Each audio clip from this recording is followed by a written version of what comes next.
Merci à toi, Marc, et à ton organisation qui fait un boulot extraordinaire apparemment depuis 2 ans.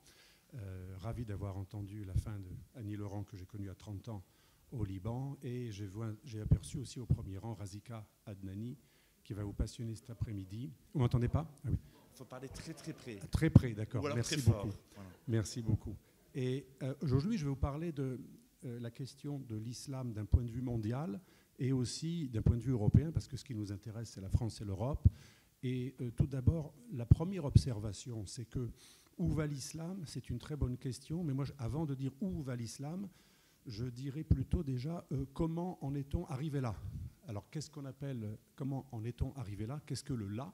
Le là, c'est le fait que même s'il faut faire une distinction entre islam et islamisme, bien évidemment, et encore plus entre musulmans et islamistes, et le texte, l'homme n'est pas forcément prisonnier du texte, le musulman n'est pas forcément islamiste, et donc même si ces distinctions sont absolument fondamentales, on en parle souvent avec Razika Adnani, et j'en parlais aussi avec Zemi Lemoine tout à l'heure, tout de même, le là, c'est-à-dire comment on en est arrivé dans cette situation de blocage, de fixité du dogme islamique et d'éclosion et de domination d'un islam standard. Ce que j'appelle l'islam standard, c'est un islam standard du Golfe, en gros fréro-salafiste. Comment on en est arrivé à la situation actuelle, qui est celle, qui est la suivante, l'islam officiel mondial, qui il y a un siècle était beaucoup plus pluriel, avec des islams traditionnels, teintés de maraboutisme, de soufisme, avec des écoles juridiques qui étaient différentes, mais qui étaient beaucoup plus liées à des visions locales, l'islam asiatique, l'islam africain, l'islam maraboutique, l'islam soufi, et sans même parler des divisions chiites sunnites. Comment on en est arrivé à un islam standard de type fréro-salafiste qui vient en gros des pays du Golfe et qui aujourd'hui s'impose tant dans nos banlieues, pas partout, pas tout le monde, mais beaucoup, que dans les pays d'Afrique, d'Asie, au Pakistan, en Indonésie, en Malaisie, et dans le monde entier. Ce qui montre par ailleurs que le problème n'est pas que occidental, ce n'est pas uniquement la réaction à l'oppression, au racisme, à la discrimination. Ce que tu as très bien dit, Razika, un jour, tu as dit on ramène à la France un problème qui est mondial. Si la seule explication de cette éclosion de l'islamisme qui prend la place de l'islam, c'est-à-dire cet islamisme qui étouffe l'islam, qui devient de plus en plus synonyme d'islam, je répète, ce n'est pas pareil, mais il y a une islamisation de l'islam, même si l'expression peut paraître un peu bizarre, eh bien c'est parce qu'il y a des moyens. Alors on va parler des moyens, parce que moi je ne crois pas au hasard. En géopolitique, il n'y a pas de hasard, il y a des plans, des moyens, des structures, des minorités qui font l'histoire, des groupes agissants et des masses amorphes, passives, qui se laissent faire ou qui ont peur et qui donnent la part belle à ces minorités agissantes. Ces minorités agissantes, en plus, quand elles ont beaucoup d'argent, et quand en plus elles ont la capacité de faire peur, c'est pas mal quand même, ça fait un bon mix. Hein. Vous avez beaucoup d'argent, vous avez des États derrière vous, et en plus vous pouvez, par des gens bien sûr dont vous vous désolidarisez, vous faites buter régulièrement des gens. Si à la fois vous avez la possibilité de faire peur physiquement et mentalement, et en plus vous avez beaucoup d'argent, et en plus vous contrôlez les lieux saints, c'est quand même pas mal. Quand on nous dit l'islam n'a rien à voir avec l'islamisme, c'est vrai dans l'absolu. Dans les faits, c'est plus vraiment vrai, puisque la base de l'islam d'un point de vue rituel, Haramain, les 2 lieux saints principaux, parce que maintenant on parle de la Palestine, le 3e lieu saint, non, les 2 lieux saints, c'est la Mecque et Médine. Ces 2 lieux sont contrôlés par un État, l'Arabie saoudite, qui devrait s'appeler l'Arabie saoudo-wahhabite, puisque c'est une joint venture, c'est une alliance entre une tribu bédouine qui avait un grand passé de razzia et de mœurs tribales locales, et un fanatique qui représentait l'islam le plus fanatique de toute la péninsule, alors qu'en Arabie saoudite, il n'y avait pas que les wahhabites, qui est une des versions du salafisme, il y avait aussi d'autres courants. Je parle sous le contrôle de la philosophe et théologienne Razika Adnani. Il y avait d'autres courants que le wahhabisme, mais les Saouds, pour justifier la prise des lieux saints de la Mecque, qui au départ appartenait à la famille actuelle régnante en Jordanie, qui est beaucoup plus modérée. Les shérifs de la Mecque n'étaient pas les Saouds ni les Wahhabites. Mais pour justifier en fait une usurpation d'un lieu dont ils n'étaient pas les détenteurs et les producteurs d'islam officiel, eh bien ils ont pris un courant le plus radical, celui qui était le plus puriste. Et donc effectivement, si vous voulez être plus royaliste que le roi, plus islamiste que le musulman, plus shérif, gardien des lieux saints que la famille en place, eh bien vous dites, moi je suis pur, j'ai l'islam véritable, le tawhid, celui de l'unicité absolue. On est contre toute forme de mécréance, d'associationnisme, de polythéisme, et en fait on accuse tous les autres musulmans de ne pas être des vrais musulmans parce qu'ils ont quelques traditions, ils ont le culte des saints, ils ont parfois du soufisme. Non, tout ça c'est des faux. Et comme nous on est les vrais, on est légitimes pour contrôler les lieux saints. C'était assez intelligent de la part des Saouds, qui eux étaient purement des businessmen et des affairistes, qui ont d'ailleurs vendu leurs énergies pour pas grand-chose au départ aux Américains, d'où le pacte de Quincy, 1945. Ibn Saoud, Roosevelt font un pacte islamisme contre pétrole. En gros, tu fais ce que tu veux, tu coupes les mains chez toi, et moi j'oublie les droits de l'homme, et tout à coup je suis plus du tout moraliste. L'Amérique d'habitude, si moraliste, je suis pas du tout moraliste, tu fais ce que tu veux, tu zigouilles chez toi. Il faut savoir qu'en Arabie Saoudite, dans le wahhabisme, on lapide, on crucifie et on pend. C'est pas mal. Et la crucifixion, c'est normalement pour certains cas d'apostasie et de blasphème, quand on crucifie, après on coupe la tête et on laisse pourrir le crucifié, la tête coupée sur un poteau. C'est pas très très loin de Daesh. D'ailleurs, pour la petite histoire, quand Daesh a pris le contrôle de l'Irak d'une partie de l'Irak et de la Syrie en 2014, 2015, 2016, ils n'avaient pas de manuel scolaire parce qu'ils avaient des ministères de la culture, de l'éducation. Ils ont essayé de faire un État, mais ils ont pris les manuels saoudiens, qui se réfère au salafisme wahhabite, qui était parfaitement compatible à l'idéologie de Daesh. En gros, l'Arabie saoudite, c'est un Daesh qui a réussi, et Daesh, c'est une Arabie saoudite qui a échoué. Mais c'est la même chose au niveau de l'idéologie. Donc quand on nous dit l'islamisme n'a rien à voir avec l'islam, déjà c'est faux. En tout cas, ça n'a rien à voir avec l'islam qu'on aime, Razika ou moi, l'islam éclairé qui existe, l'islam réformiste, l'islam intellectuel, il existe, il faut le répéter. C'est ma seule petite nuance avec Zemmour, elle est de taille. C'est que l'islamisme n'est pas tout l'islam, il ne résume pas tout l'islam. Il y a des courants musulmans modérés qui existent. Depuis le califat abbasside, les fameux Moutazilites, les Moutazilites qui pensaient que même si ce n'étaient pas des anges, ils ont quand même été des califes, mais ils pensaient que le Coran était interprétable, qu'il n'était pas création totalement divine, enfin il n'était pas incréé, il était aussi en partie humain. Donc les Moutazilites, à peu près entre le 9e et le 8e et le 9e siècle, ils ont régné à peu près 35 ans. Pendant 35 ans, le calife de l'islam sunnite mondial était pour les traductions des œuvres grecques et était pour une philosophie, une ouverture et pour une possibilité d'interpréter le texte sacré. Et l'idée, c'était que le Coran n'était pas incréé, ce n'était pas un miracle total, c'était aussi en partie œuvre humaine. C'est quand même une école très intéressante. Elle a existé au sein même de l'orthodoxie de l'islam parce que le califat, c'était l'islam orthodoxe dominant. Plus proche de nous, en 1925, le fameux Abdel Razek à El Azhar, deuxième lieu important de production d'islamité officielle, El Azhar en Égypte. Abdel Razek nous explique en 1925, c'était un imam et un théologien quand même assez intelligent et tout à fait autorisé et apte et reconnu par ses pairs au début. Il a écrit « L'islam et les fondements du pouvoir » en 1925, où il explique qu'il faut adapter non pas la foi, mais les rituels et les dispositions juridiques et temporelles et politiques, il faut les adapter au temps moderne, et il explique qu'on n'est plus aux mœurs bédouines, qu'il faut évoluer. Ça ne remet pas en question la foi, les 5 piliers de l'islam, on peut les pratiquer sans ennuyer personne. L'aumône légale, prier, faire la charité, aller, si on peut, au voyage, à la Mecque, le Hajj, etc. Les 5 piliers de l'islam, on peut les faire en ennuyant personne et en n'étant absolument pas nocif pour la République. Mais lui, il disait donc on ne touche pas au domaine de foi, la foi c'est la foi. D'ailleurs, la foi musulmane, parfois, elle ressemble un peu à la foi juive. C'est un monothéisme assez strict, contrairement au christianisme qui est accusé à El-Azhar d'être un trithéisme. Il faut savoir qu'à El-Azhar, des textes officiels ont dit que les chrétiens étaient des trithéistes et qui mangeaient Dieu en plus. Donc, imaginez comment on est perçu quand ils nous disent « oui, le dialogue islamo-chrétien », ils n'en croient pas un mot. Quand je dis « il », l'islam officiel nous prend pour des trithéistes dans le meilleur des cas et des associationnistes dans le pire. Donc, El-Azhar d'un côté, l'Arabie saoudite de l'autre. El-Azhar, ce n'était pas aussi extrême, mais pendant les années 60, 70, 80, 90, il y a eu une infiltration des frères musulmans, mais aussi l'influence du salafisme saoudien. Alors on nous dit toujours, frères musulmans, salafistes, c'est pas pareil, c'est la même chose au départ. Sauf que les frères musulmans, c'est le salafisme malin, vicieux, qui est capable d'avoir des cravates et de s'allier avec des LGBT, des wokistes, et ce qu'ils font au Conseil de l'Europe. La campagne pro-voile récemment, c'était le féminisme islamique. C'est une alliance de wokistes, d'extrême gauche athées et de quasi-fémènes avec des adeptes du port du voile. Du port du voile, c'est assez extraordinaire quand même. Donc les frères musulmans, c'est le salafisme vicieux, habile. Mais ils sont salafistes. Ils parlent de la salafia, j'ai plein de discours de chefs de frères musulmans ou d'idéologues, pas uniquement Tariq Ramadan, qui explicitement emploient le mot salafia. C'est des salafistes, mais réformistes.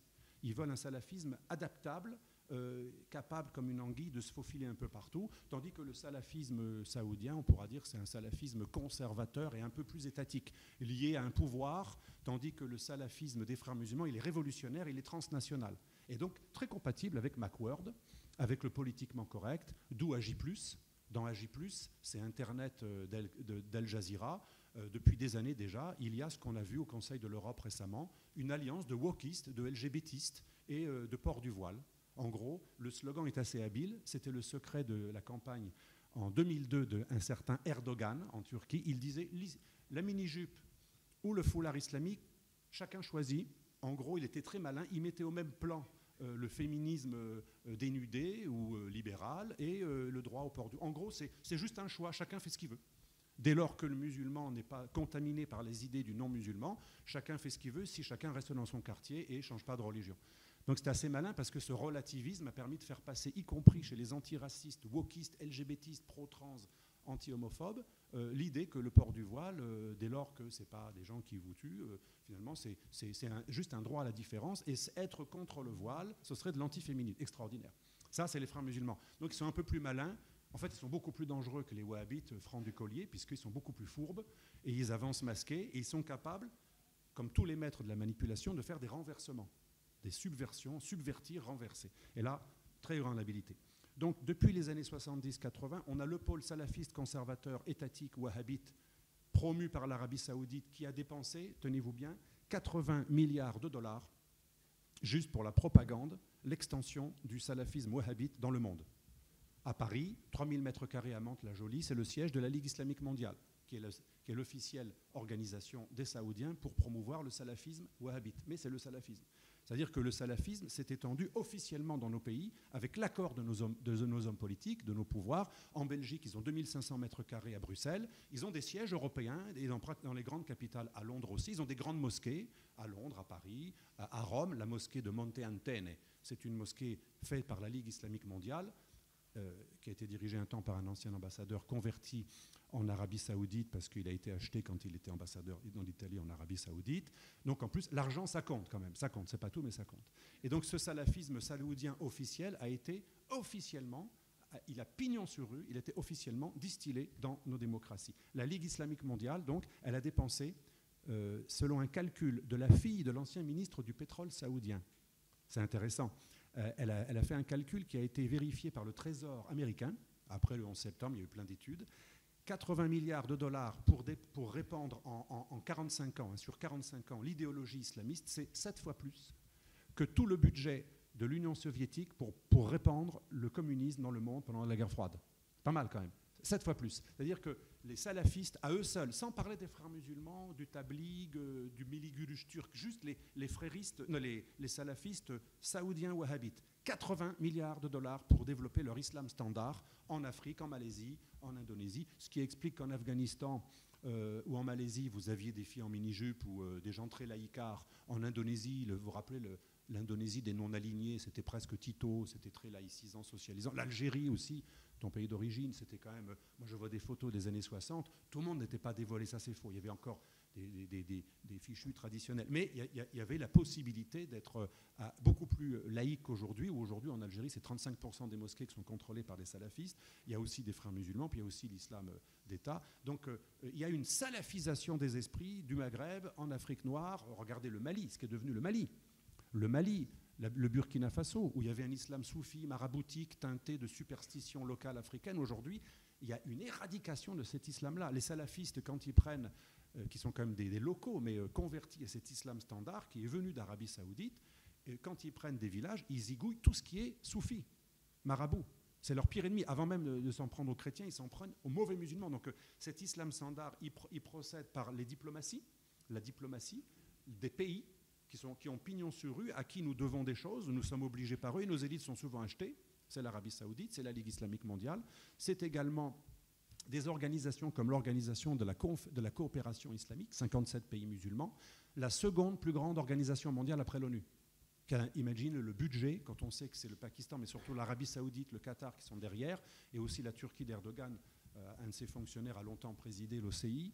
Mais les pays les plus actifs dans l'OCI, c'est Qatar, Arabie Saoudite surtout, et Pakistan et Turquie. Donc les pays qui sont le plus déchaînés contre l'Occident à l'ONU, systématiquement, pour susciter des résolutions qui condamnent l'islamophobie occidentale. Ce qui est assez rigolo, c'est que l'OCI, qui est donc la seconde plus grande organisation du monde intergouvernementale, qui est observateur officiel de l'ONU, donc qui est structurellement dans l'ONU, elle a produit une déclaration islamique universelle des droits de l'homme contradictoire, totalement opposée à la déclaration universelle des droits de l'homme, qui conditionne tout droit de l'homme à la charia. Imaginez ce que c'est les droits de l'homme dans la charia.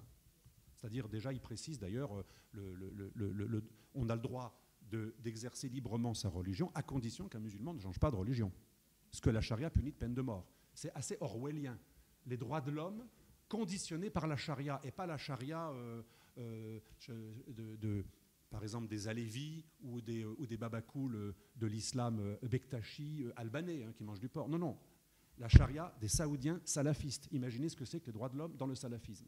Donc ubuesque, mais très malin en même temps. On subvertit des mots qui plaisent aux Occidentaux, qui sont prisonniers de ce qu'ils aiment entendre.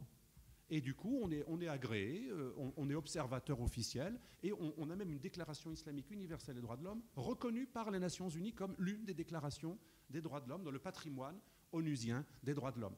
Ces organisations, Ligue islamique mondiale, des États comme l'Arabie Saoudite, le Pakistan, la Turquie, l'OCI, 57 pays musulmans, mais aussi d'autres organisations comme l'UNESCO des musulmans. Moi, j'adore cette organisation, l'ISESCO sur la science et la culture. C'est l'ONU du monde musulman qui a été... Voilà, c'est comme l'UNESCO, mais version islamique. L'ISESCO, ça s'appelle ISESCO, donc c'est Organisation du monde islamique pour l'éducation, la science et la culture. Elle a développé un programme très intéressant, et elle est très liée historiquement à l'Arabie Saoudite et à l'OCI, mais en même temps, elle a comme référence suprême un type très intéressant, ce qui montre que la guerre entre Arabie Saoudite et frères musulmans, elle est relative. Kardawi. Youssef El-Kardawi, l'inspirateur de toutes les structures européennes des frères musulmans, grand prédicateur vedette d'Al Jazeera, qui explique comment battre sa femme, comment l'islam, normalement, on tue personne, c'est pas bien, sauf 3 exceptions. Si vous voulez, vous pouvez acheter le livre, Le licite et l'illicite. Kardawi explique aux musulmans européens, car c'est le jurisconsulte qui est de référence de l'Institut de la fatwa européen.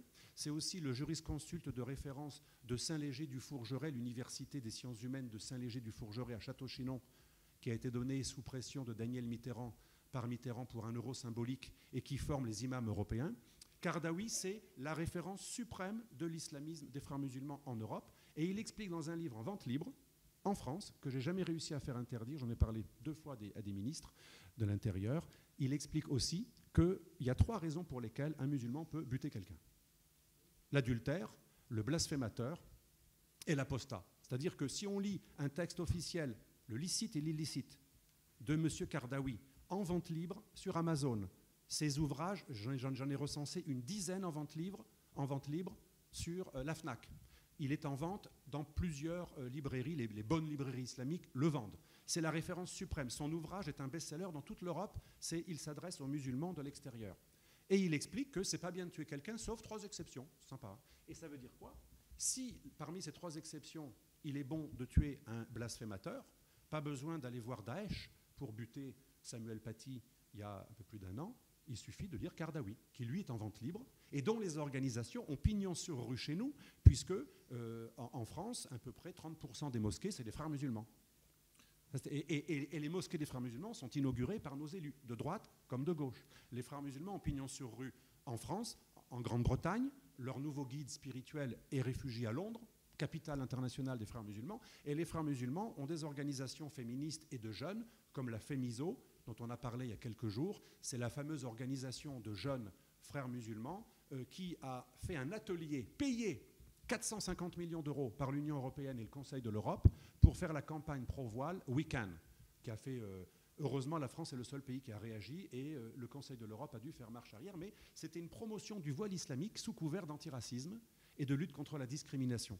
Il faut savoir que le Conseil de l'Europe et l'Union européenne, ainsi que l'OSCE, 3 organisations pan-européennes, ont agréé parmi leurs structures officielles, financées à plusieurs millions par an, pratiquement que des organisations fréristes quand il s'agit de la discrimination contre les musulmans. L'ECRI, l'ENAR, c'est des abréviations d'organisations de lutte contre la discrimination, ne parlent pratiquement que de la discrimination envers les musulmans, qu'ils appellent islamophobie. Bien sûr, l'antichristianisme n'existe pas. Hein. D'ailleurs, dans l'Union européenne et au Conseil de l'Europe, on ne parle que de discrimination envers les musulmans et parfois, pour plaire un petit peu, pour avoir l'air un peu plus équilibré, on parle de l'antisémitisme. Jamais de l'antichristianisme, jamais, ça n'existe pas. Donc votre religion, vous qui êtes majoritairement chrétien, sachez qu'elle n'est pas du tout prise en considération par les instances européennes, donc d'une civilisation majoritairement chrétienne, pour une raison très simple, qui se tient. Dans un discours, ça peut être un sophisme acceptable, puisque c'est la religion majoritaire des gens qui sont majoritairement là, et à un moment ils ont dominé. C'est la religion du dominateur, donc par définition, un chrétien ne peut pas être persécuté puisqu'il est par essence dominateur et le non-chrétien est par essence dominé. Mais il y a une grande hypocrisie dans cette appellation parce que toutes ces organisations qui luttent contre la discrimination antisémite et anti-musulmane sont foncièrement antisémites. C'est ça qui est rigolo. Ça, c'est ce que j'ai trouvé le plus ubuesque. Le Milli-Görüş turc, qui est la version turque des frères musulmans. Les frères musulmans qui ont infiltré ces deux grandes organisations, ECRI et ENAR, donc les réseaux européens officiels de lutte contre la discrimination, systématiquement, les ateliers, les logos, les opérations, mais il faut même des formations, ils s'adressent aux journalistes, ils font même des opérations de conseil pour inviter les gouvernements de tous les pays européens à changer les manuels scolaires pour donner une vision positive de l'islam et même de l'islamisme, puisqu'il faut avoir aussi une vision positive du voile. Ça, c'est la grande idée à l'heure actuelle. Les organisations officielles européennes de lutte contre la discrimination envers les musulmans considèrent le port du voile comme un motif de discrimination. En gros, une femme qui porte le voile, par essence, elle est victime, puisqu'elle va susciter la désapprobation. Donc il faut changer les comportements et les visions des Européens pour qu'ils acceptent le voile islamique. Si ça, ce n'est pas la promotion de l'islamisme, on se demande ce que c'est. Parce qu'en plus, ce n'est pas le voile de nos grands-mères. En Sicile, on était voilés aussi. Nos grands-mères étaient voilées. Mais ce n'est pas le voile, le fichu, où on voit un bout d'oreille et de cheveux. Non, c'est le voile islamique, où on cache tout ce qui pourrait tenter l'homme, notamment le lobe d'oreille. Il paraît que c'est très excitant, le lobe de l'oreille. Il paraît que les cheveux ici, là, c'est très excitant aussi. C'est le voile costume politique. C'est important de distinguer, parce que moi, quand je vois une femme voilée, je ne suis pas horrifié. Si elle a un fichu qui montre un bout de cheveux, ce n'est pas une islamiste. Le vrai islamiste, il montre, c'est vraiment minimum ça.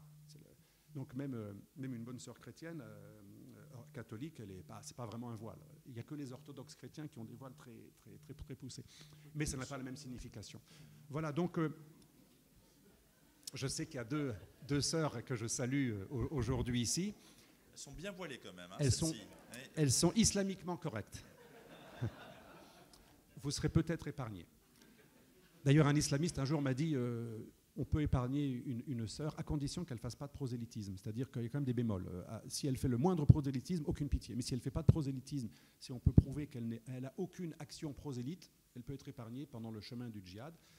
Alors, on a les ESCO, on a bien sûr les frères musulmans, j'en ai parlé, association islamiste qui est née en réaction à l'abolition du califat par Atatürk. Pourquoi je vous dis ça? Parce que le Milli-Görüş turc, qui n'est pas une antenne d'Erdogan, contrairement à ce qu'on a dit, c'est la matrice de l'islamisme politique turc, dont vient Erdogan. Erdogan s'en est émancipé en créant l'AKP, alors que le Milli-Görüş a son propre parti encore plus dur qu'Erdogan. Quand tous les médias ont dit récemment, la mosquée de Strasbourg, les écolos veulent financer le Milli-Görüş, organe d'Erdogan, non, c'est un organe qui est la matrice de l'islam politique et qui est plus dur qu'Erdogan et qui reproche à Erdogan de s'être allié aux nationalistes. Ils sont plus islamistes qu'Erdogan, le Milli-Görüş.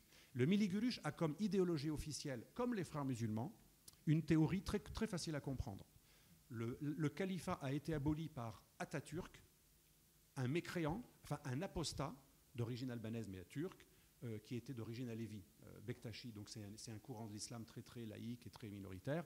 Et en tant qu'apostat issu d'une secte totalement bannie par le sunnisme, c'était déjà un ennemi de l'islam, mais ils vont plus loin. Ils disent en fait il était également secrètement juif. On appelle ça domné en Turquie. C'est un juif masqué. Et bien entendu, on sait parfaitement qu'il n'a rien de juif. C'est un pur albanais d'origine, albanais Bektashi. Mais tous les islamistes de tous les courants arabes et turcs systématiquement présente Atatürk comme le fruit du complot judéo-maçonnique que les chrétiens, les juifs et les francs-maçons auraient mis en place pour détruire de l'intérieur le califat. Et les frères musulmans ont été créés 4 ans après l'abolition du califat par Atatürk, d'où l'alliance entre Erdogan et les frères musulmans. C'est une vieille alliance et c'est l'idée de rétablir le califat, et le dernier était basé à Istanbul. Et donc, on comprend mieux l'alliance entre ces deux pôles. Donc, vous voyez, ISESCO, LIM, Ligue islamique mondiale, Arabie saoudite, Qatar. Alors, le Qatar a créé en Europe une association qui a pignon sur rue dans tous les pays européens, European Trust, financée par Qatar Charity, qui finance tous les projets des grandes mosquées dans toute l'Europe, en Sicile, en Italie du Nord, en Espagne, à Strasbourg, à Mulhouse récemment, 20 millions d'euros la mosquée de... Et il finance à la fois les projets des frères musulmans et du Millî Görüş. Donc Millî Görüş turc et frères musulmans travaillent totalement de concert avec comme appui financier le Qatar et comme appui politique la Turquie d'Erdogan, qui nous menace de plus en plus et qui utilise des djihadistes de Syrie pour faire des guerres contre les Arméniens, pour faire des guerres contre le camp Haftar en Libye, etc. Donc on n'a pas un complot. Quand on traite les anti-islamistes de complotistes, il ne faut pas se laisser faire. Il faut répondre non. Le complotisme, ce n'est pas une bonne chose. C'est débile, le complot en général, c'est stupide. Moi, je ne suis pas le complotiste. Mais par contre, il y a des plans. Le complotisme, c'est de voir une organisation secrète qui ourdit tout, qui commande tout. Alors, il y en a qui pensent au CFR, d'autres aux francs-maçons. Ils pensent qu'il y a une cellule à New York qui gère tout. Non, ça ne marche pas comme ça. Par contre, il y a des plans. Il y a des gens qui ont un plan, mais ils sont divisés, c'est complexe, ils ne sont pas unis. Les frères musulmans n'ont pas les mêmes intérêts que les Saoudiens, ils sont en guerre en ce moment.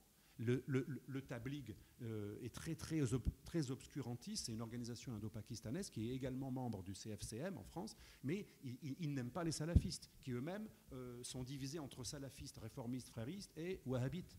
Il y a encore une troisième catégorie, c'est les salafistes djihadistes. Donc il y a une grande diversité, mais il n'y a pas de complot, il n'y a pas de plan uni, mais il y a une convergence. La convergence des pôles islamistes, qu'ils soient coupeurs de tête, c'est-à-dire ceux qui intimident par l'assassinat physique et la terreur psychologique et physique. Et les coupeurs de langue, ceux qui vous intimident en infiltrant l'antiracisme et en vous traitant systématiquement d'islamophobes, ils ne sont pas dans la même logique. Je vais vous dire pourquoi. Les frères musulmans sont très bien vus en Europe parce que depuis quelques années, depuis 25 ans, ils ont théorisé une idée qui est très très très maligne. Normalement, le monde musulman est divisé, le monde est divisé entre Dar el-Harb, terre de la guerre, et Dar el-Islam, terre à la fois de la paix et de l'islam, puisque islam et paix, ça va ensemble, on n'a la paix que quand on est soumis à l'ordre islamique. Donc Dar el-Harb, Dar el-Islam. Mais les frères musulmans ont dit déjà depuis 25 ans, grâce à M. Kardawi, le grand jurisconsulte des frères, l'Europe est tellement... Alors là, ça m'a sidéré quand j'ai lu ces textes, parce que Tariq Ramadan en reparle presque dans ces termes. L'Europe est tellement neutre, elle est tellement déchristianisée, elle est tellement terra nullius, elle est tellement dans l'oubli de soi, dans le reniement d'elle-même, qu'elle ne peut plus être considérée comme Dar el-Harb, terre de la guerre, puisqu'elle ne résiste pas du tout à l'islamisation. Au contraire, on finance l'islamisation. Plein de mosquées salafistes, tabligh, Millî Görüş ou fréristes sont financées. Un exemple, la mairie de Rotterdam a payé pendant plusieurs années Tariq Ramadan comme employé de la mairie. La mairie de Londres a employé plusieurs années Kardawi, le chef spirituel des frères musulmans. Et le Conseil de l'Europe, l'OSCE et l'Union européenne payent plein d'associations antiracistes totalement infiltrées par des frères musulmans identifiés comme la FEMISO ou l'UOIE, l'Union des organisations islamiques européennes. On le sait, on a des preuves et tout ce que je dis malheureusement est parfaitement vérifiable. Donc c'est vrai que si vous vous mettez à la place d'un islamiste comme Kardawi, il est très malin, il dit, pour être bien vu par les pouvoirs publics, on va leur proposer un deal qui est le suivant. Nous, on organise une Pax Islamica, vous nous aidez à contrôler les musulmans, parce que la phobie du frère musulman et de l'islamiste en général, c'est que le musulman devienne laïque ou qu'il perde son islamité. Ça, c'est très grave. Il faut absolument le replier. Il faut faire naître chez lui une envie de ghetto volontaire, de repli volontaire, de séparatisme. Comment ? Par une stratégie de paranoïsation. Et là, c'est très malin. Et ce n'est pas que mon interprétation.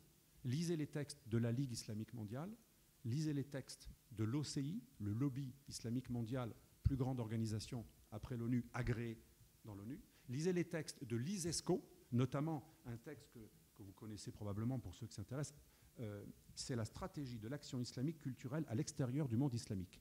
Texte de l'UNESCO des musulmans, qui est une organisation très influente, très très influente. Et l'idée, c'est de développer un islam pur, d'empêcher la contamination du musulman par les idées impies des sociétés d'accueil mécréantes, et donc systématiquement invoquer l'islamophobie comme la pire des formes de racisme. Et donc on paranoïse le musulman. Moi j'ai même des élèves parfois que j'arrive à raisonner, parce qu'ils sont encore jeunes, ils sont encore malléables, mais ils sont persuadés que tout le monde est contre eux. Un jour une étudiante, pas du tout islamiste pourtant, tunisienne, me dit de toute façon, monsieur, mon école de commerce ne sert pas à grand chose parce que de toute façon les juifs ont tout, c'est eux qui dominent tout, et ils ne voudront jamais employer une musulmane. C'est intéressant. On arrive à leur faire croire ce genre de truc. Avant même qu'ils soient sur le marché du travail, on leur dit de toute façon, tu n'as aucune chance. Le croisé, il n'aime pas trop les musulmans. Alors le juif, qui d'ailleurs commande le croisé, c'est bien connu, le croisé obéit aux juifs. Hein. Ça, c'est la vision des islamistes. Les juifs et les francs-maçons sont obéis par les chrétiens qui sont en fait des abrutis, qui sont complètement crétinisés et qui sont juste les valets des judéo-maçonniques. C'est vraiment leur vision du monde. Les frères musulmans et le Mili-Gelush vous expliquent que tout vient du complot judéo-maçonnique, les chrétiens n'étant que leurs valets. Donc c'est un complot judéo-christiano-maçonnique, parce qu'ils sont tous ensemble. Et d'ailleurs, ils invoquent souvent le Coran, sourate 3. Ne prenez pas pour amis les chrétiens et les juifs, ne les prenez pas pour patrons, ils sont amis les uns les autres, et vous êtes la meilleure communauté suscitée parmi les hommes. Donc une idée de suprématisme, mais comme ils ne peuvent pas annoncer clairement leur idée suprémaciste, nous sommes les meilleurs, nous sommes supérieurs, ce sont des suprémacistes et foncièrement antisémites qui ont réussi quand même à être agréés dans toutes les organisations antiracistes qui se disent opposées à l'antisémitisme. Ça, c'est assez fort quand même. Alors, je vais vous donner un exemple. Lisez Kardawi. Kardawi, il a pendu une fatwa il y a quelques années qui explique que les juifs, il faut les tuer, et il cite le Coran et des hadiths, y compris s'ils se cachent derrière un arbre ou une pierre, l'arbre et la pierre parlera pour que le juif puisse être tué par le bras du musulman. Des gens qui viennent d'une organisation parrainée par Kardawi, qui a expliqué également, dans une vidéo que vous pouvez retrouver, Hitler, quand même, il a donné un bon signal en punissant les juifs, il leur a donné une leçon. Quand même, c'est assez extraordinaire quand même. Hein. Eh bien, ce sont ces gens qui font partie des organisations européennes financées par nos impôts pour lutter contre l'islamophobie et l'antisémitisme. C'est comme si vous chargez un nazi de lutter contre le nazisme. C'est extraordinaire. Là, c'est le nazisme islamique qui est utilisé pour lutter contre l'antisémitisme. C'est complètement ubuesque, c'est fou. Ces organisations sont toutes obsédées par le juif, toutes antisémites, et elles travaillent avec des gens qui, soi-disant, luttent contre l'antisémitisme et le racisme anti-musulman. Mais bien entendu, je répète, l'antichristianisme n'est jamais mentionné dans aucun texte sur la discrimination. C'est toujours uniquement, bien sûr, mais surtout les musulmans. Donc voilà, il y a un véritable plan de conquête. Et pourquoi je dis qu'il y a un lien entre coupeur de tête et coupeur de langue? Parce que la grande fourberie des frères musulmans, mais aussi de ces grandes organisations dont j'ai parlé, et quelque part c'est leur génie, c'est le génie de l'islamisme, c'est qu'à chaque fois qu'il y a un attentat, moi si j'étais musulman, et j'imagine Razika, tu as dû souvent te poser la question, s'il y a un attentat où on invoque le nom d'Allah pour tuer de manière la plus barbare un prêtre, une vieille dame, un flic, un militaire, un athée, tantôt un athée, un chrétien, n'importe qui, de n'importe quel milieu, force de l'ordre ou pas, chrétien ou pas, juif ou pas, athée, donc tout le monde en a pour son compte. Je me dirais quand même, il va peut-être falloir passer un meilleur message de ma religion, et même si ça, c'est pas ma religion, effectivement, beaucoup de musulmans, sincèrement, sont blessés qu'on puisse croire que ça, c'est la religion, parce que c'est une pub pour une vision djihadiste de la religion. Eh bien, ça devrait être une formidable occasion de remettre en cause ce qui, dans l'islam orthodoxe, produit par les grandes organisations, mais aussi par des textes qui n'ont jamais été réformés et qui datent du Xe siècle, les 4 écoles juridiques de l'islam sunnite qui sont en gros d'accord sur l'infériorité du musulman, de la femme et de l'esclave, et qui sont d'accord sur l'utilisation de la violence pour l'extension de l'islam et du califat, soi-disant toujours comme défense, mais en fait, la violence le califat devait faire au moins une guerre par an pour étendre le règne de l'islam. C'est tout à fait orthodoxe.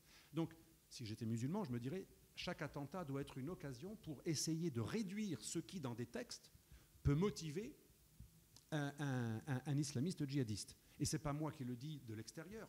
Un ancien djihadiste franco-algérien de Lyon, David Valat, ancien terroriste du réseau GIA, volontaire en Afghanistan chez Al-Qaïda, et il faisait partie de ce réseau GIA Al-Qaïda, des prémices qui, dans les années 90, étaient à l'origine de plusieurs attentats terroristes. Il dit lui-même, il y a un continuum, et il dit on ne peut pas comprendre la motivation d'un djihadiste si on ne remet pas en question une sourate du Coran qui est extrêmement importante, et pas uniquement les hadiths, les textes qui complètent, une sourate du Coran qui promet le paradis. Il me dit, à chaque fois, pour motiver un djihadiste, là où on arrivait vraiment à le motiver, on lui disait « lis cette sourate ». Je ne me rappelle plus exactement de la phrase. Mais c'est une sourate, il me disait, qui est très importante parce que le seul moment où dans le Coran il y a une promesse du salut, de l'au-delà, c'est mourir et être tué pour le jihad fi sabilillah, donc l'effort de guerre sur le sentier de Dieu.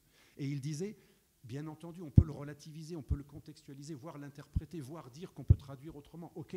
Mais cette interprétation-là, littérale, djihadiste, violente, expansionniste, suprémaciste et barbare, et ultra-violente, sadique, elle est quand même très présente dans de nombreux textes officiels de l'islam sunnite, et j'ai relu pas mal de textes là-dessus et de spécialistes, on n'a aucun doute là-dessus, que le djihad considéré comme la lutte contre ses propres péchés, le magnifique djihad cher aux soufis, il est minoritaire. Dans la tradition islamique, dans la sunna, dans les hadiths, c'est-à-dire les textes attribués à Mahomet, c'est les paroles attribuées à Mahomet qui ont été répétées par une chaîne traditionnelle et qui complètent le Coran, tout ça, ça forme la loi islamique. Il est très très clair que vous lisiez Muslim, Bukhari, donc les grands commentateurs qui inspirent le droit et la loi islamique, il est très clair que le djihad est offensif et défensif, les deux.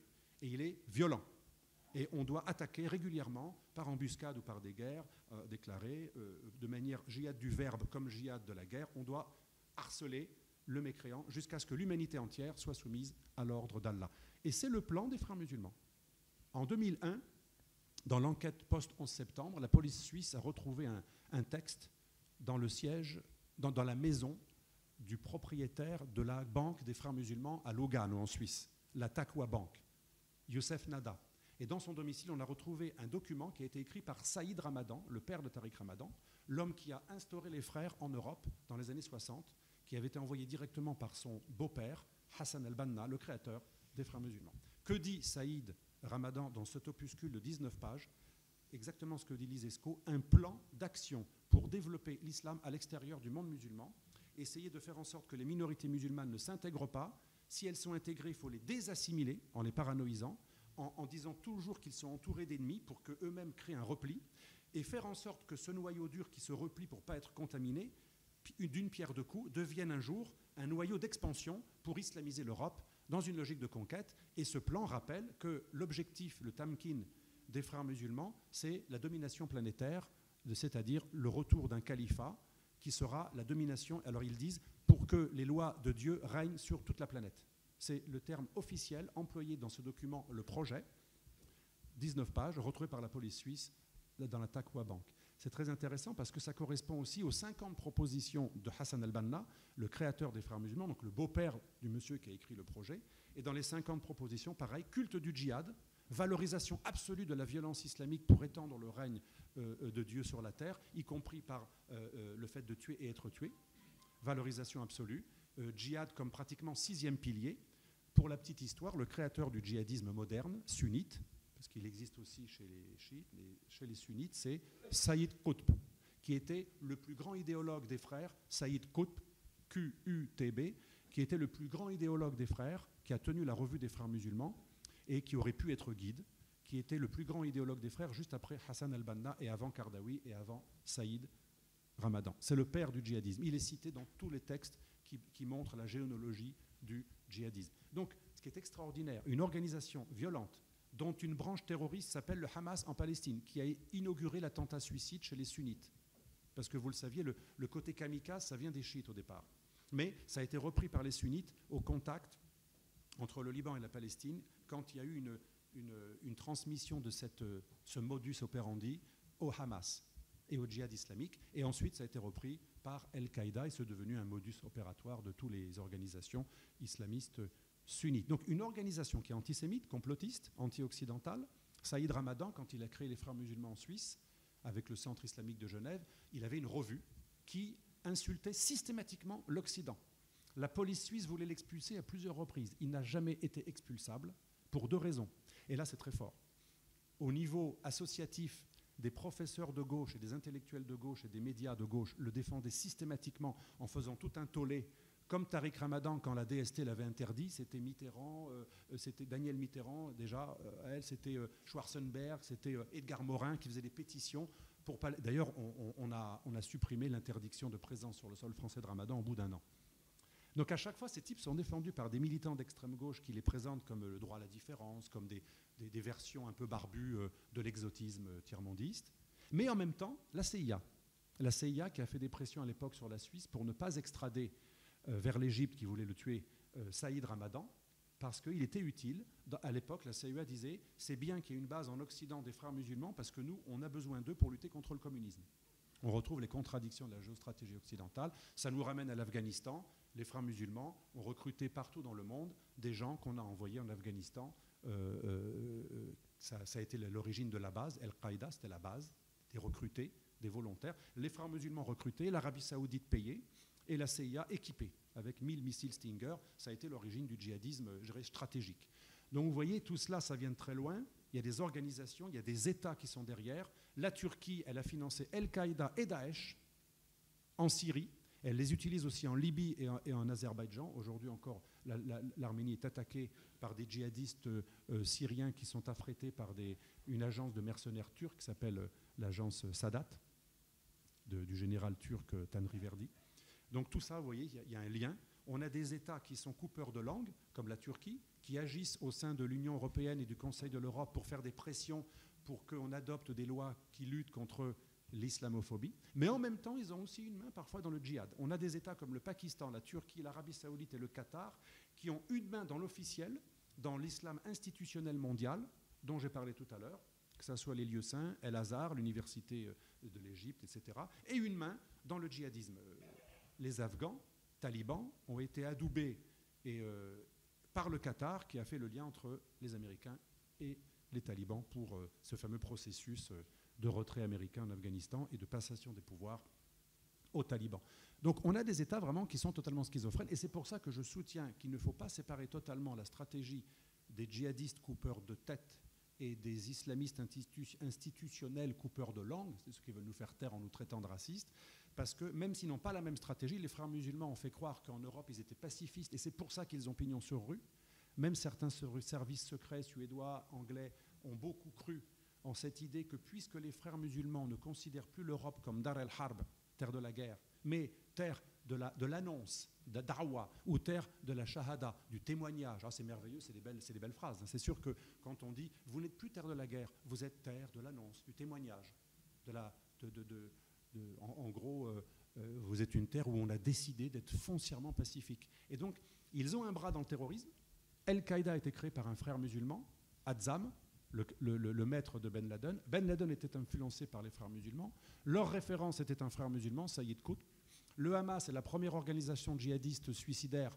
Elle est la branche officielle des frères musulmans. Mais cette organisation a réussi à faire croire, alors qu'elle est la matrice du djihadisme, en Europe, elle est dans l'antiracisme, le progressisme, l'alliance avec les WOC, le Conseil de l'Europe, l'Union européenne et tous les maires de pratiquement toutes les villes de France les courtisent. Ça, c'était pas toutes, parce qu'il y a notre ami le moine ici, et lui, il a été très valeureux. On va pas, bien sûr, pas tous, mais beaucoup. L'imam Chalgoumi me disait encore il y a quelques minutes au téléphone, il me dit, je peux même pas te donner tous les noms. C'est pratiquement la majorité des élus, de droite comme de gauche, qui ont pacté, et même parfois certains anti-islamistes connus sur les plateaux. Ouais, l'islamisme, c'est pas bien, mais ils vont inaugurer la mosquée de Pantin. C'est ce que j'ai reproché à Valérie Pécresse il y a 1 an et demi. Après, on en a parlé, elle a dit qu'elle avait fait une erreur, admettons que ce soit vrai, mais elle a inauguré quand même la mosquée de Pantin, qui a diffusé la vidéo de harcèlement de Samuel Paty, qui a conduit à la fanatisation du Tchétchène, qui l'a buté. Vous voyez le lien entre coupeur de langue, on traite quelqu'un d'islamophobe, on harcèle un professeur en disant il faut l'interdire, il ne faut pas qu'il enseigne, ça fanatise des gens. En plus, on exagère, on dit qu'il a souillé, qu'il a humilié la fille, il a exclu la fille, il a humilié une femme, une jeune fille musulmane sans défense, une fille en plus. Donc on diabolise quelqu'un au nom de l'antiracisme version anti-islamophobie. Et ensuite, le coupeur de tête, il ne fait qu'aller dans la suite logique. Si un type a blasphémé, a insulté les musulmans, offensé la pudeur d'une femme musulmane, et s'il est foncièrement islamophobe et il a caricaturé Mahomet, le blasphème, c'est puni de mort dans la charia. Le Tchétchène qui a buté Samuel Paty est tout à fait cohérent. C'est choquant ce que je veux dire, mais il est parfaitement cohérent avec la doctrine des frères musulmans et pas uniquement avec ce qui n'a rien à voir avec l'islam, qui serait Daesh. Donc, conclusion, je crois que c'est la fin, non?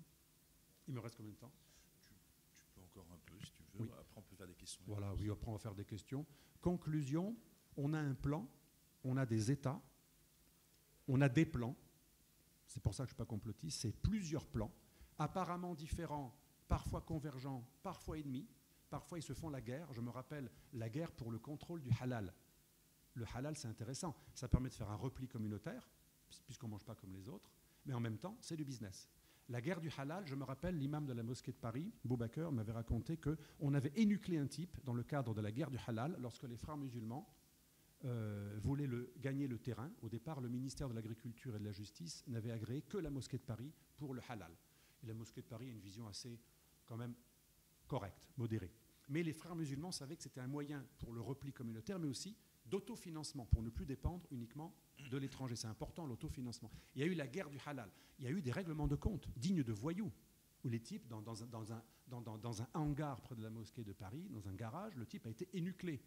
Il y a eu la guerre du halal. Et petit à petit, les frères musulmans ont pris le contrôle du territoire. Et jadis, seule la mosquée de Paris était agréée pour le halal. Après, il y a eu la mosquée d'Evry. Et après, il y a eu les organisations, comme j'ai perdu un procès contre eux, je ne peux pas les mentionner, qui ont pris le contrôle du halal et qui aujourd'hui alimentent tous les supermarchés. Et ils sont liés aux frères musulmans. Et j'avais des notes, des renseignements qui montraient qu'ils étaient même liés à un moment à des organisations plus que dangereuses internationales. Donc vous voyez, tout est lié. Donc la capacité d'entrisme de ces structures qui ont des plans convergents ou divergents est extraordinaire.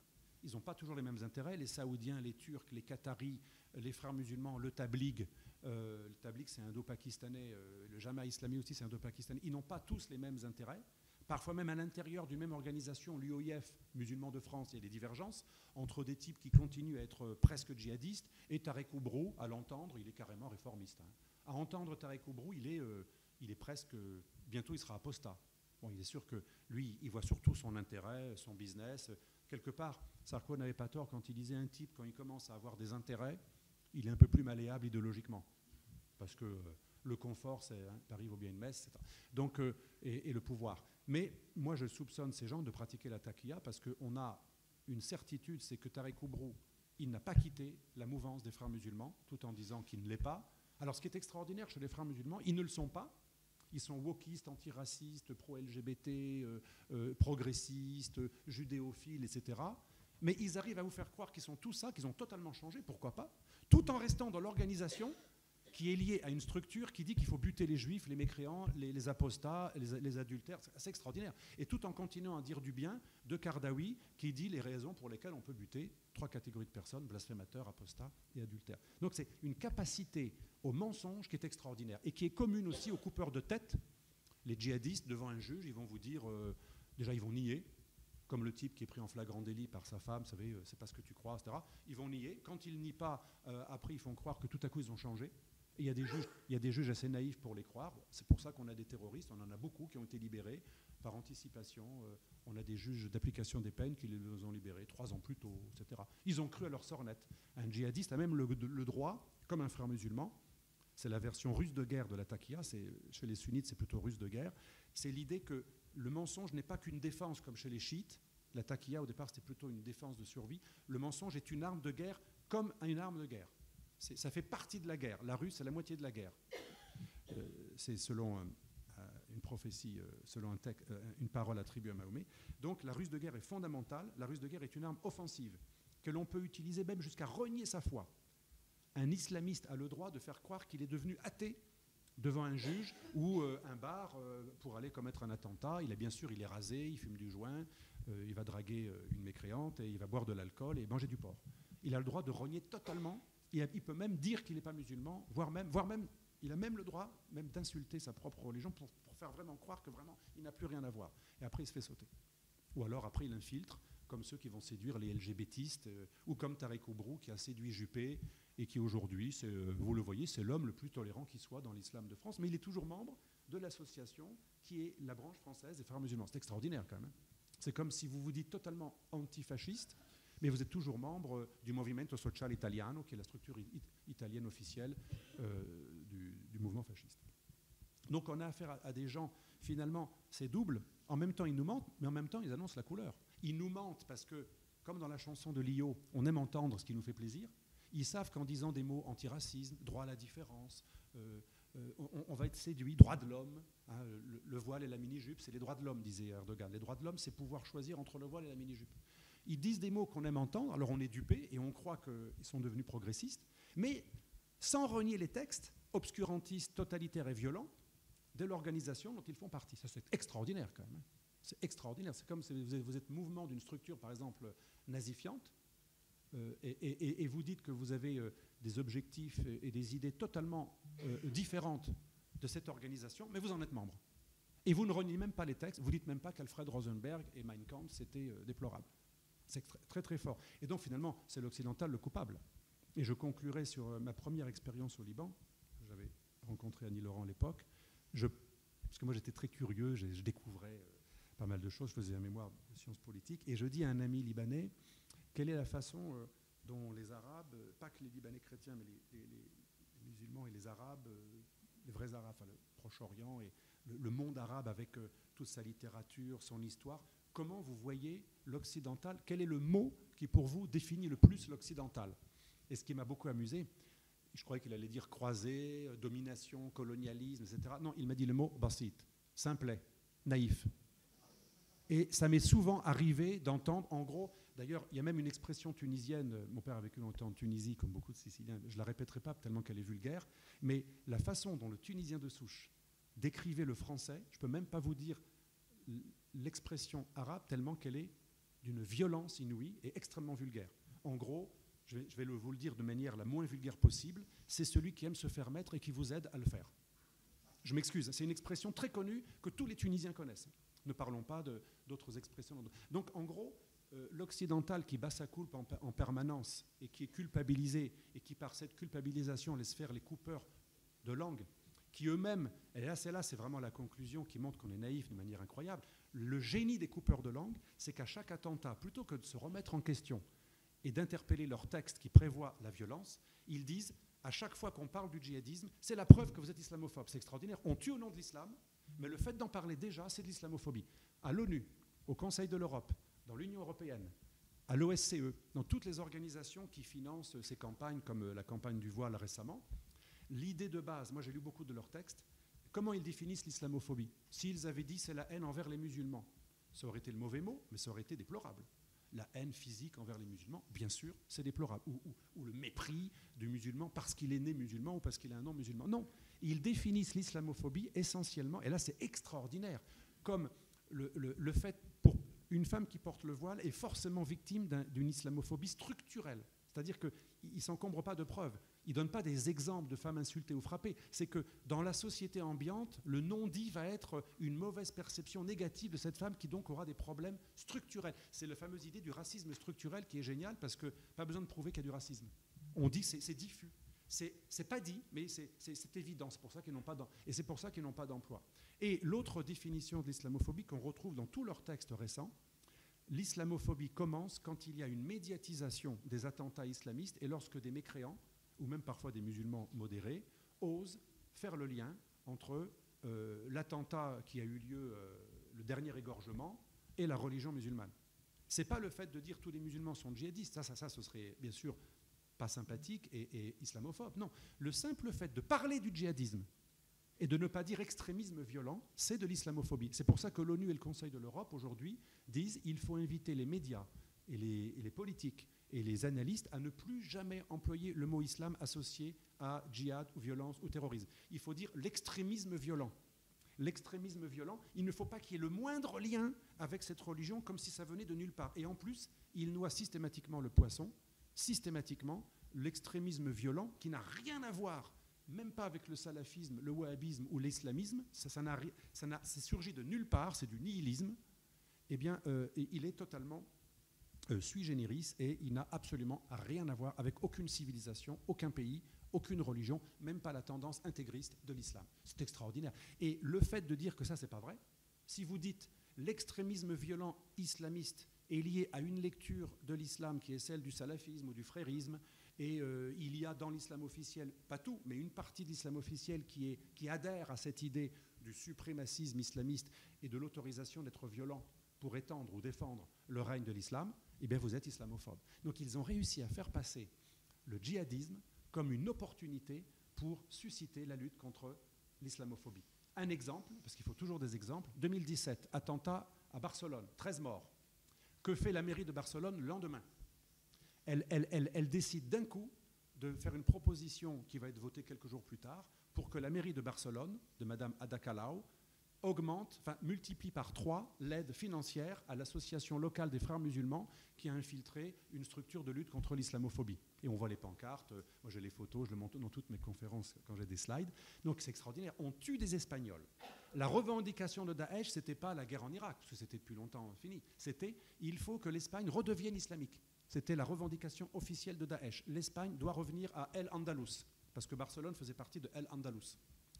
Andalus, ce n'était pas que l'Andalousie, c'était toute l'Espagne sauf les Basques et l'Asturie.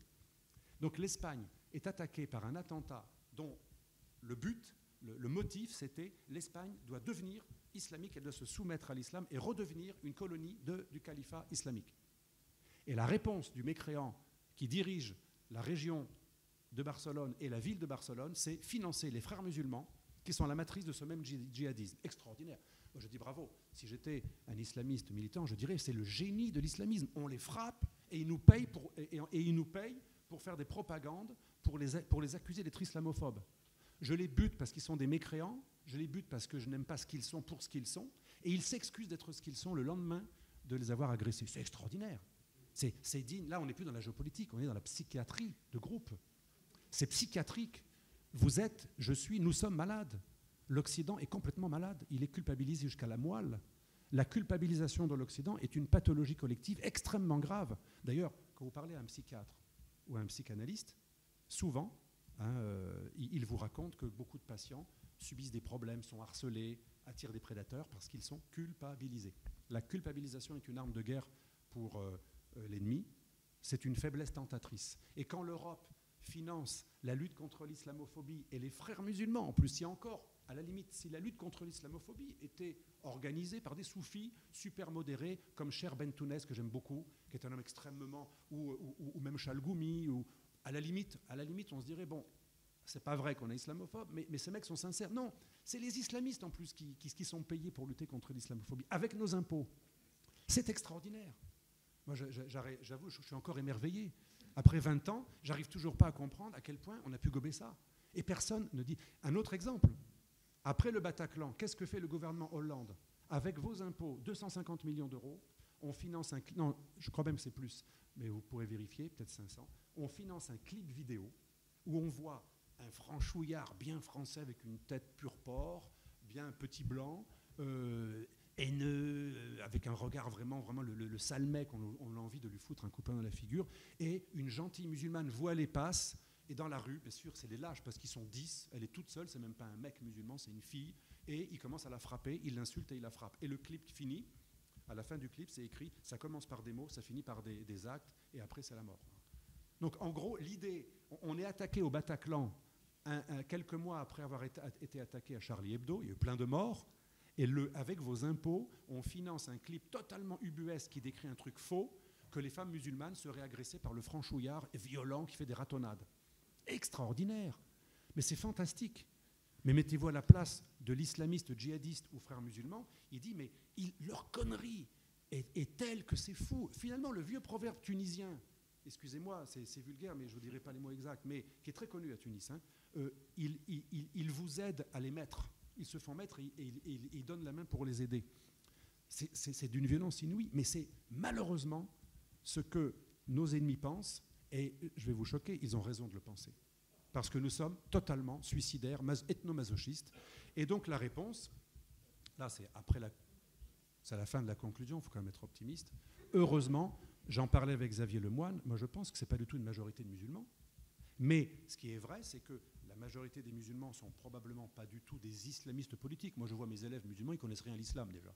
Moi j'y connais pas grand-chose sur le plan de la théologie, mais ils connaissent moins que moi.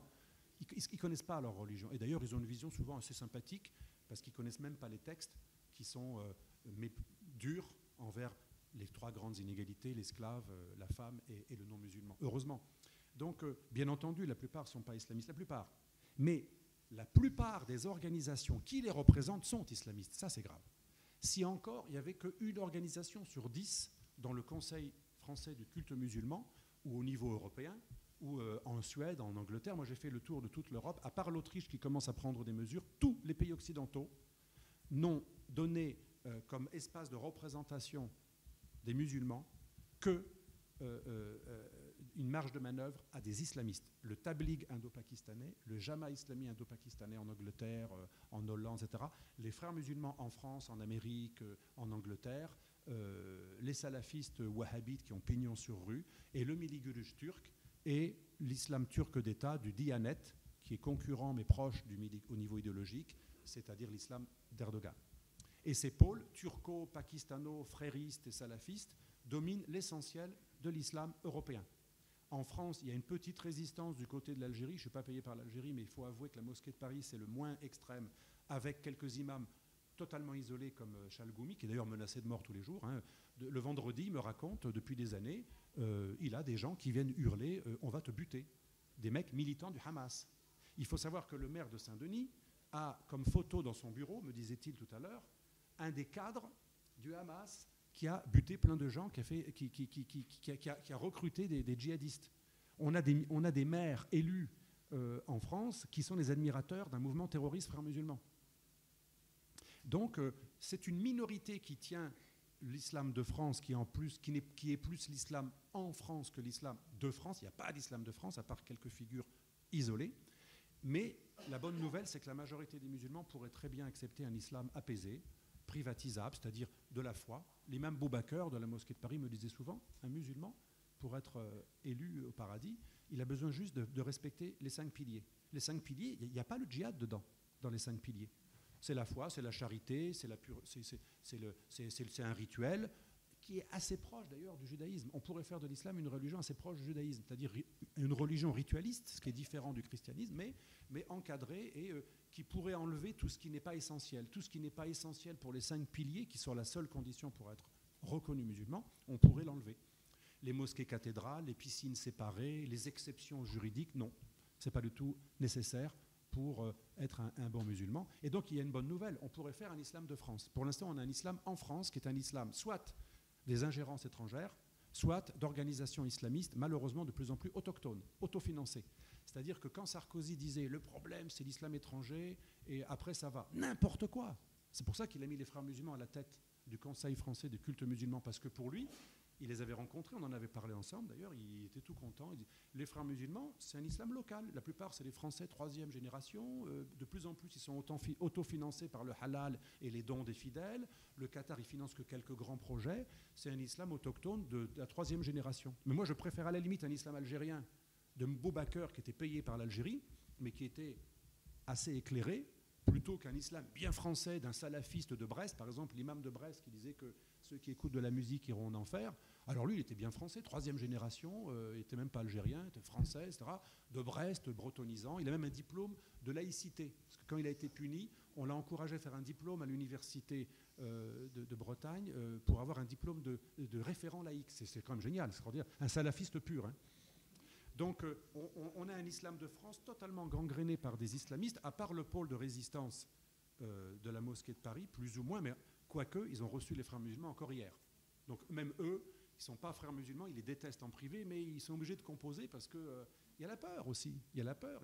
Parce qu'il faut savoir, quand vous êtes contre les frères musulmans, dans les banlieues, on vous traite de pourris, d'agents des renseignements généraux, d'agents de la DGSI. Moi, je me rappelle, quand je parlais, et encore maintenant, à des gens de la base, un Hubert ou un coiffeur ou un type, un boucher, ou le boulanger qui a la tirelire là pour la Palestine. Moi, j'aime bien, j'enclenche la discussion, etc. Vous lui parlez de Boubacar, l'ancien recteur pendant très longtemps de la mosquée de Paris, c'est un bouffon, c'est un traître, parce que c'est l'islam faillot, l'islam d'État. Donc, même les pôles modérés, ils savent qu'ils sont considérés comme des traîtres, ils peuvent même être en danger physique. Donc ils veulent quand même plaire, un peu comme Ralem Bencher, qui est un homme éclairé, que j'aime beaucoup, Ralem Bencher. Même lui, il a rencontré la Ligue islamique mondiale, il a rencontré les frères musulmans, parce qu'en plus, il y a cette intimidation, elle est permanente, physique ou psychologique. Le fait d'être traité de traître, c'est très dur dans l'islam. Parce que l'islam, c'est une religion un peu d'appartenance. Le christianisme ne peut pas comprendre ça. Un chrétien ne peut pas comprendre l'islam parce qu'il croit que c'est juste la foi. Nous, c'est tu crois en Jésus-Christ qui s'est fait homme pour racheter les péchés du monde, tu es un chrétien. Si tu n'y crois pas, tu n'es pas un chrétien. Être musulman, c'est comme être juif, c'est une appartenance, c'est pas qu'une foi. Quand on a compris ça, on a compris que l'accusation de traître, elle est très dure à porter pour un musulman. D'où le fait que les masses sont plutôt positives, mais elles ne réagissent pas trop contre ces... Donc qu'est-ce qu'il faut faire? Ma conclusion, il faut casser de manière impitoyable les minorités agissantes qui veulent islamiser l'islam de France et qui veulent un islam en France plutôt qu'un islam de France. Mais il faut aussi lutter contre l'islam d'État, des ingérences, turques ou marocains, qui n'est pas beaucoup mieux. Les Marocains, qui président en ce moment le Conseil français de culte musulman, ils ont succédé d'ailleurs aux Turcs, qui eux-mêmes ont succédé aux frères musulmans. Ça reste soit un islam frériste, soit un islam turc ou marocain. On pourrait très bien casser tout cela. On n'a pas besoin d'avoir un islam qui est celui du Maroc, qui est quand même très conservateur. Savoir qu'au Maroc, si vous vous mariez une Marocaine, votre mariage ne sera jamais reconnu au Maroc si vous n'êtes pas converti à l'islam. Le Maroc interdit tout lieu de culte pour un Marocain. Un Marocain n'a le droit d'être que musulman ou juif. Il n'a pas le droit d'être chrétien. Et c'est ce pays qui récemment, à travers son porte-parole Moussaoui, disait qu'il n'y avait pas assez de mosquées en France. Mais quel culot quand même. Donc l'islam marocain n'est pas modéré.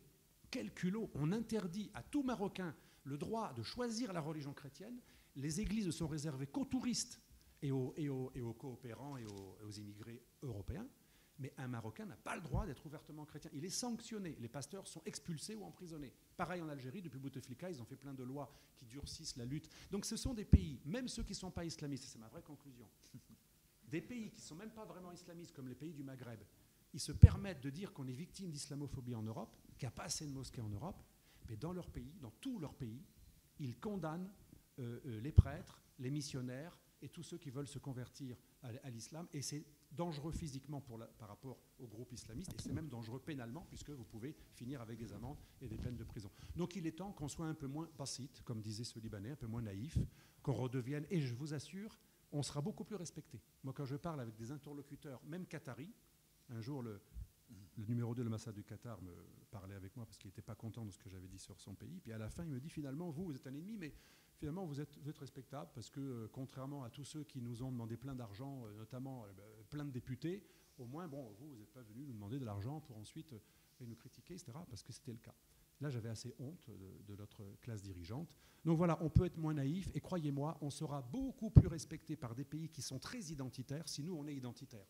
Si on est fier de notre civilisation et qu'on demande une réciprocité, ils nous respecteront 1000 fois plus que cette situation actuelle qui fait que nous ne sommes plus Dar el-Harb, nous sommes une terre de conquête, une terre du témoignage où c'est tellement cool l'Europe qu'on est payé pour convertir les Européens.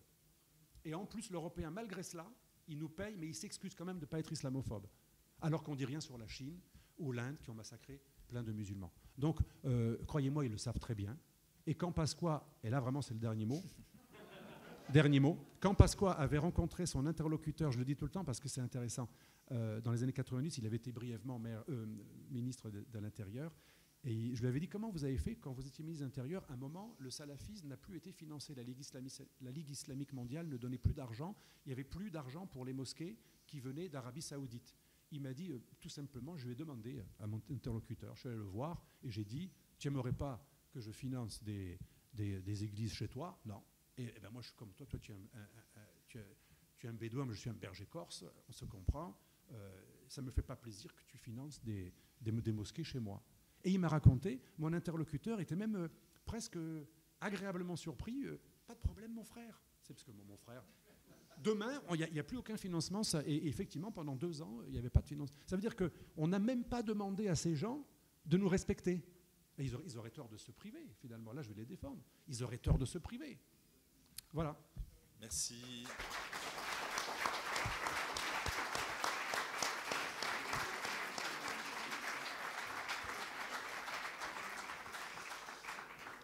Alors, on est aussi militant de la francophonie. Un mot a été utilisé assez souvent, le mot buter. Tout le monde comprend ? Mille excuses pour cette vulgarité. Non, mais c'est juste des questions de génération. Il y a des mots qui sont apparus peut-être plus tardivement. Ça veut dire assassiner. Oui. Ouais, voilà. Non, mais je pense que tout le monde comprend. Vraiment, juste une petite question rapide. Malheureusement, on va devoir enchaîner parce qu'en fait, après, il y a le repas, etc. Donc, tu as évoqué l'histoire de cette Pax Islamica, avec derrière en fait les frérots qui sont, voilà, on contrôle tout, on contrôle les musulmans, ça sera paisible tant que vous nous laissez faire. Mais à partir de quel moment l'Europe a accepté ça? Et pourquoi on est aussi crétin? Enfin, pas moi, hein, l'Union européenne, etc. Ça vient d'où? C'est juste une lâcheté? C'est réellement une crétinerie congénitale? Oui, il y a déjà une part de crétinerie, christiano-crétinisme, malheureusement, hein, parce que, comme l'a très bien dit Annie Laurent dans un livre qu'elle a écrit, je crois, il y a 15 ans, les premières mosquées pour les frères et d'autres qui ont été accordées à des prosélytes musulmans, ça a été l'Église catholique qui a donné des parois, des anciens territoires, des anciens lieux de culte chrétien ou des terrains qui appartenaient à l'Église. Donc, c'est pas que les dirigeants, c'est pas que les laïcards, certains parlent du complot maçonnique. Non, c'est général. C'est général. Il ne faut pas être dans le complotisme. C'est structurel. L'Occident est suicidaire. L'Occident croit que pour expier ses péchés, il doit disparaître. Il organise. Moi, je crois que la décadence est une pulsion collective. C'est pour ça qu'il faut une thérapie psychologique, même psychiatrique. Il faut réconcilier l'occidental avec lui-même parce qu'on a tous trempé un peu dans cet ethnomasochisme. Et donc il y a une part d'ethnomasochisme, donc c'est psychologico-idéologique. Il y a une part de compromission. Moi, le numéro 2 de l'ambassade du Qatar, ancien des services qataris, il me disait il n'y a pas beaucoup de députés connus finalement qu'on n'a pas arrosé à un moment ou à un autre. Voyage, conférence ou carrément, je ne donnerai pas les noms, mais du cash. On a une ministre quand même française qui allait 3 fois par mois au Qatar. C'est extraordinaire quand même. On a un ancien Premier ministre qui fait du business avec une boîte d'avocats au Qatar. On a des anciens présidents, ministres et premiers ministres qui font des conférences à 200 000 euros au Qatar. Ça fidélise quand même. Ça fidélise, hein, c'est quand même. Et on a plein. Et troisième explication, là c'est quand même assez rare. L'achat c'est assez rare. Quoique on a un ancien Premier ministre aussi, un autre qui roule pour la Chine depuis 20 ans. Vous voyez, donc finalement quand vous êtes un petit fonctionnaire, vous êtes expulsé pour une conférence dans un pays ennemi. Mais quand vous êtes ancien ministre, Premier ministre ou président, vous pouvez être payé par l'étranger depuis des années. C'est extraordinaire. La France, c'est quand même un pays merveilleux. Mais il y a aussi l'électoralisme. Chalgoumi me disait la vraie raison, c'est l'électoralisme des petits élus.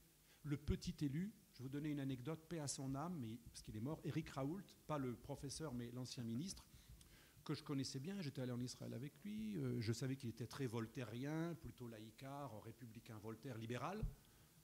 Et un jour, il est à l'origine d'une proposition de loi pour punir l'islamophobie. Dans le pays de Voltaire et du blasphème, rétablir la censure du blasphème. Extraordinaire. Et je le vois d'ailleurs à une réunion du CRIF, je voulais le choper depuis longtemps, gentiment, je lui ai dit, mais je ne comprends pas, je t'ai vu en Israël, je t'ai vu dans des conférences à l'UMP vanter Voltaire, le droit au blasphème, parce que c'est un mec très très libéral. Vraiment, c'est la tendance pas conservatrice, mais libérale. Et il me dit, tu comprends, il a été d'une franchise sidérante, je vous jure que c'est vrai. Enfin, il ne faut pas jurer, je vous promets que c'est vrai. Il me dit, tu comprends, moi je sais faire que ça, être élu. Ils m'en ont beaucoup voulu d'être allé en Israël et d'être proche de l'UPJF, le patronat juif, où j'ai fait beaucoup de conférences. Ils m'en ont beaucoup voulu. Et il fallait que je fasse un pas en arrière ou un pas de côté dans leur direction. Et donc, ça ne mange pas de pain. En plus, le cynisme des politiques, il me dit, de toute façon, cette proposition de loi pour condamner le blasphème, elle ne sera jamais adoptée. Donc, ça ne mange pas de pain. Mais ils étaient contents que j'ai plaidé pour leur requête obscurantiste. Ça leur a plu. Mais tu comprends, je sais faire que ça d'être élu et je ne peux pas perdre les voix des musulmans. Le Muslim vote, dont Gilles Kepel parlait dans la traduction anglaise de son livre en 1989, Les banlieues de l'islam, il y avait déjà l'idée de Muslim vote. Alors les Anglais sont en avance, ils ont 3 grandes capitales déjà dirigées par des musulmans. Bon, heureusement, certains sont modérés. Ben voilà, l'explication, elle est idéologique, elle est compromission et elle est électorale. Et elle est la culpabilisation, bien sûr, qui permet tout cela. Et aussi l'alliance islamo-droitiste, ça c'est l'intérêt, c'est le business, c'est en gros le Sarkozy-Rachida-datisme.